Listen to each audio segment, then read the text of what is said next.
Okay, we're finishing up our series of top 5 players at each position. Finally, we are at quarterback. Number 5, Dan Marino. Now, look, I know there's a lot of people out there that say that Aaron Rodgers is the greatest thrower of a football. I beg to differ. It's Dan Marino. Just go back and look at what Dan Marino did. Look at his release.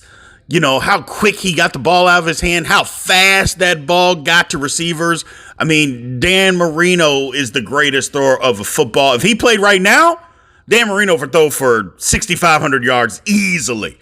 Easily. For what he did back then, I mean, he revolutionized what the passing game was all about. If he was playing now with these rules, he'd throw for 6,500 yards a season. Dan Marino, number 5. Number 4, John Elway.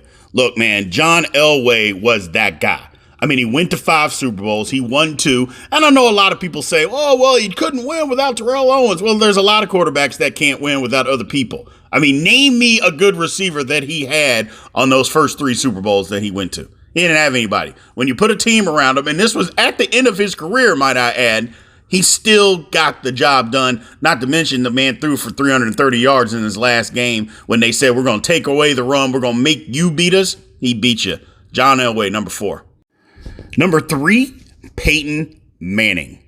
Look, I know there's a lot of people out there that think Peyton Manning should have won more than 2 Super Bowls, and I'm one of those people, but Peyton Manning was great, man. Great mind. He didn't have a rocket arm, but the ball always seemed to get to where it needed to be. Never threw a tight spiral, but again, the ball always seemed to get to where it needed to be. Got you in and out of the right plays. Still threw for a ton of yards. And yeah, he had great receivers. Marvin Harrison, Reggie Wayne, played with edge. He always had a good team behind him, but he was the straw that stirred the drink. Number 3, Peyton Manning. Number 2 is Tom Brady. Look, he's won 7 Super Bowls, but what holds Brady back, in my opinion, are the 2 cheating scandals, man. He's got all these records, but Deflategate and Spygate were a real thing. It happened. I'm not even saying that other people didn't do it, but he did. He got caught. It was on his watch. So all those things, to me, kind of have a little tarnish on his name. I love Brady, but Brady comes in at number 2.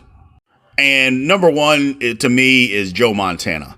Look, I use the Michael Jordan reference. The guy went to 4 Super Bowls. He won 4 Super Bowls. He won 3 MVPs in those Super Bowls, and he should have won a 4th. I mean, the guy that year, he threw for 357 and the game-winning touchdown. I mean, he should have won the MVP that year. Joe Montana, Joe Cool, the number 1 quarterback in the history of the NFL, in my opinion. I know it's arguable, but to me, Joe Montana's number 1.